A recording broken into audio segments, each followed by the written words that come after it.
Budget সেগমেন্টে যারা সবথেকে বেস্ট একটা গেমিং ফোন কেনার চিন্তাভাবনা করছেন তাদের জন্য আজকের ভিডিওটা। ইনফিনিক্স হট 50 প্রো প্লাস, যেটা অলরেডি গ্লোবাল মার্কেটে লঞ্চ হয়ে গিয়েছে।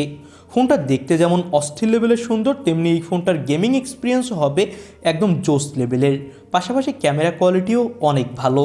তো বাজেট সেগমেন্টের মধ্যে সবথেকে সেরা একটা ফোন যদি আপনি বর্তমান মার্কেটে কিনতে চান, তাহলে ভিডিওটা আমাদের সাথে শেষ পর্যন্ত কন্টিনিউ করুন। চলুন ভিডিও শুরু করি। এই ফোনটা হলো বর্তমান সময়ে ওয়ার্ল্ডের সবথেকে স্লিম ফোন, অর্থাৎ খুবই পাতলা একটা ফোন, ওয়েটও খুবই কম। ব্যাকসাইড রাখা হয়েছে কার্ভ, যার ফলে ফোনটা হাতে নিয়ে ভালো একটা হ্যান্ডস অন ফিল পাওয়া যাচ্ছিল। তবে ব্যাকসাইডে কিন্তু পলিকার্বনেটের বডিই থাকছে এবং এখানে প্লাস্টিক ফ্রেম ব্যবহার করা হয়েছে। ফোনটার নিচের সাইডে পেয়ে যাবেন USB type C port, micro speaker grill, এবং ফোনটাতে পেয়ে যাবেন dual hybrid SIM card slot. এবং এই ফোনটাতে কিন্তু দেওয়া হয়েছে JBL এর স্পিকার, যার ফলে সাউন্ড কোয়ালিটি নিয়ে কোনো ধরনের সমস্যা হবে না। সামনে মিডল পানসোল কাটিং কার্ভ ডিসপ্লে দেওয়া হয়েছে, যেটা হলো 6.7 ইঞ্চি মাপের, এবং এটা full HD plus 120 hertz refresh রেটের IPS LCD প্যানেল, এবং এটা কিন্তু 3D কার্ভ।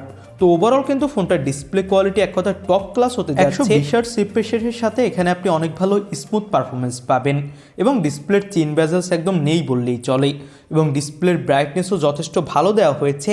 আশা করা হচ্ছে ডিসপ্লেতে ব্রাইটনেস নিয়ে কোনো ধরনের সমস্যায় আপনাকে পড়তে হবে না। তো এবার আমরা কথা বলতে যাচ্ছি এই ফোনটার পারফরমেন্স সেক্টর নিয়ে। ফোনটাতে out of the box Android 14 দেওয়া হয়েছে এবং পেয়ে যাবেন XOS।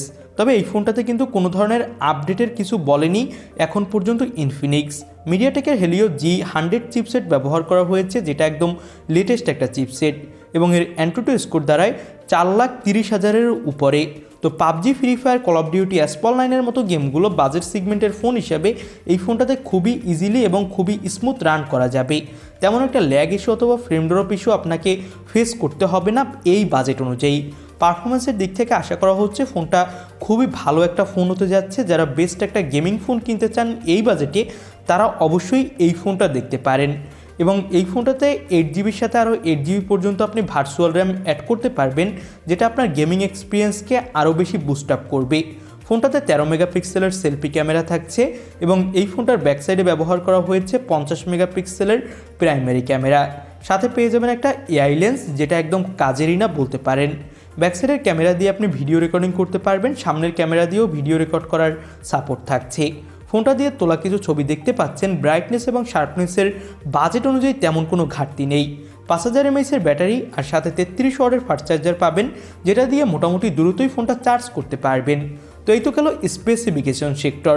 এবার প্রাইস এবং বাংলাদেশের মার্কেটে কবে আসবে এটা নিয়ে কথা বলবো। বাংলাদেশের মার্কেটে এই ফোনটা 22 থেকে 23,000 টাকার আশেপাশে লঞ্চ হওয়ার সম্ভাবনা আছে, তবে 25,000 টাকাও দাম হতে পারে। তবে 25,000 টাকা বাজেটে যদি এই ফোনটা লঞ্চ হয়, তাহলে বাজেট সেগমেন্টে থাকা অন্য সব ফোনগুলোকে খুবই ভালোভাবেই টেক্কা দিবে, এবং আশা করা হচ্ছে আগামী 15 থেকে 1 মাসের মধ্যে এই ফোনটা দেশের মার্কেটে চলে আসবে। তো আপনাদের কাছে এই ফোনটা কেমন কি লাগলো সেটা অবশ্যই আমাদের কমেন্ট বক্সে জানাবেন।